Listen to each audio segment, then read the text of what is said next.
La famille, Alafia. Je vais introduire le sujet d'aujourd'hui par une citation que j'affectionne particulièrement qui dit ceci. Là où se trouve la paix, les bénédictions pleuvent. Je répète. Là où se trouve la paix, les bénédictions pleuvent. Je pourrais l'exprimer autrement comme ceci. Dans les maisons où se trouve la paix, les bénédictions pleuvent. Dans les familles ou lignées où se trouve la paix, les bénédictions pleuvent. Sur les territoires ou dans les pays où se trouve la paix, les bénédictions pleuvent. Dans les royaumes, les univers ou les planètes, les mondes où se trouve la paix, les bénédictions pleuvent. Alors vous me direz, les bénédictions c'est quoi? Mais les bénédictions, c'est un rapport directement avec le sujet d'aujourd'hui, c'est-à-dire l'élément terre, c'est-à-dire tous les moyens qui ont été mis à notre disposition pour que notre aventure terrestre se passe dans de bonnes conditions. Alors, quels sont ces moyens? On en a parlé dans l'épisode 89, l'épisode précédent. On les a détaillés, mais je les rappelle brièvement quelques-uns de ces moyens. Je vous ai parlé de moyens sécuritaires, je vous ai parlé de moyens énergétiques, je vous ai parlé de moyens financiers, je vous ai parlé de moyens émotionnels, moyens mentaux, vibratoires, intellectuels et ainsi de suite.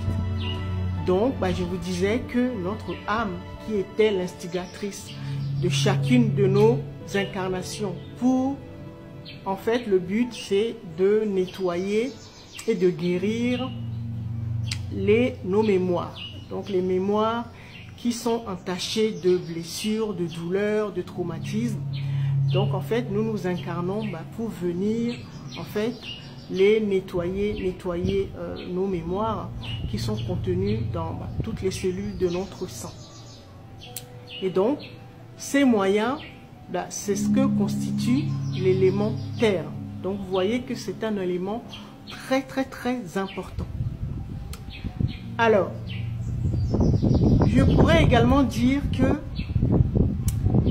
ce qui constitue vraiment ces moyens, c'est-à-dire l'élément terre, qu'on appelle également le corps, c'est notre subconscient. Je vous ai également dit que notre subconscient était la partie de nous qui créait en fait notre réalité.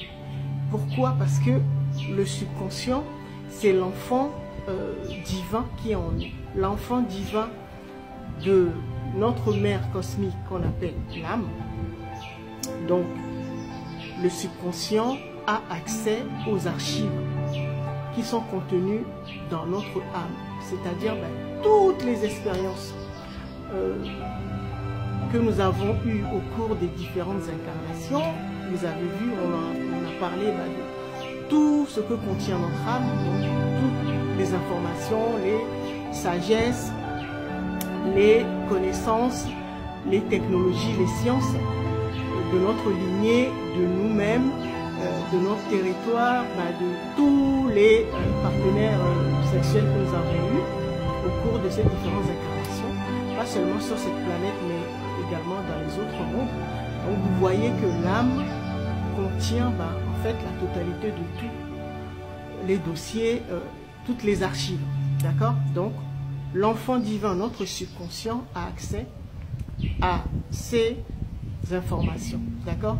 Et d'un autre côté, notre subconscient, notre double quantique, comme j'aime l'appeler, a également accès à la clairvoyance de son Père, donc l'Esprit, le Père divin, le Père cosmique, l'Esprit, qui est le seul doté de capacités pour bien percevoir et bien interpréter les informations qui sont contenues dans notre âme.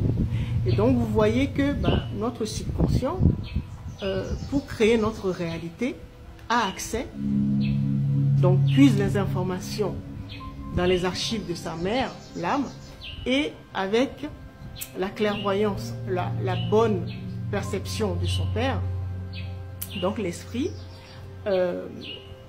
interprète correctement les informations et l'esprit est également doté d'une capacité qui lui permet de manifester les choses. Donc ça veut dire que l'esprit, notre Père cosmique, est doté d'une puissance qui lui permet de matérialiser en fait la solution qu'il va aller chercher dans qu'il l'aura trouvé dans l'âme.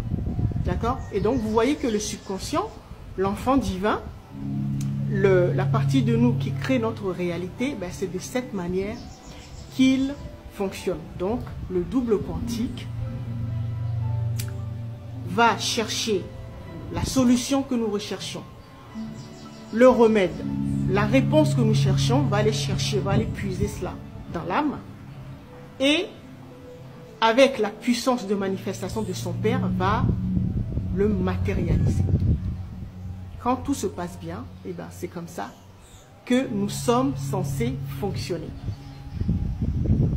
Alors maintenant, beaucoup de personnes ne savent pas que en fait c'est notre subconscient en fait qui crée notre réalité. Et pourquoi? Parce que nous avons été habitués à fonctionner avec notre personnalité humaine, c'est-à-dire ce qu'on appelle l'ego, le mental ego. Et donc, le mental ego, lui, comment il fonctionne?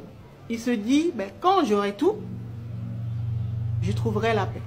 C'est-à-dire, ben, quand j'aurai un travail, quand j'aurai une maison, quand j'aurai ma voiture, quand je serai marié, quand j'aurai tant, et ben, je trouverai la paix.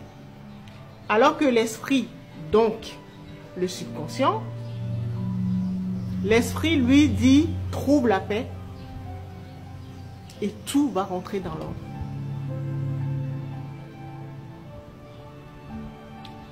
Tout va se déployer, c'est-à-dire les bénédictions vont pleuvoir. Alors, vous imaginez le problème dans lequel nous nous trouvons parce que nous avons été habitués, nous avons toujours fonctionné avec notre ego. Et c'est l'ego qui nous empêche en fait de trouver la paix parce que nous fonctionnons sous ses directives.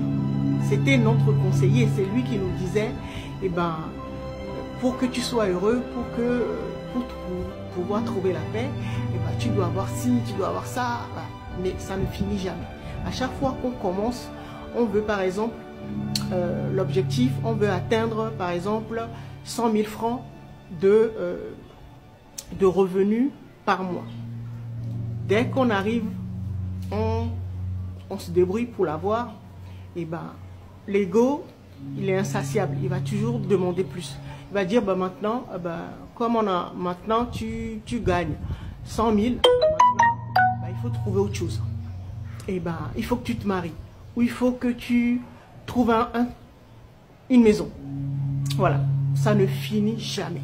Et donc, c'est de cette manière que nous ne trouvons jamais la paix, parce que nous fonctionnons avec des actions à ne pas en finir, alors que la solution, tout simplement, c'est l'esprit qui nous la donne. Donc, la solution, c'est de trouver la paix. Et quand nous aurons trouvé la paix, tout simplement, les bénédictions vont pleuvoir. Et la bénédiction, celui qui sait faire pleuvoir les bénédictions, ben c'est notre subconscient, c'est-à-dire notre double. Quand nous aurons fini de ramer, de galérer, eh ben, nous allons confier notre vie, la direction de notre vie à notre subconscient, c'est-à-dire à notre double, le boss en nous, pour lui dire, voilà, comme tu es un spécialiste, emmène-nous au bon port. Et lui, à chaque fois, par la guidance intuitive, il va aller chercher les bonnes informations, la solution dans l'âme. Et avec la puissance de son Père, va matérialiser tous nos désirs. C'est de cette manière que ça fonctionne.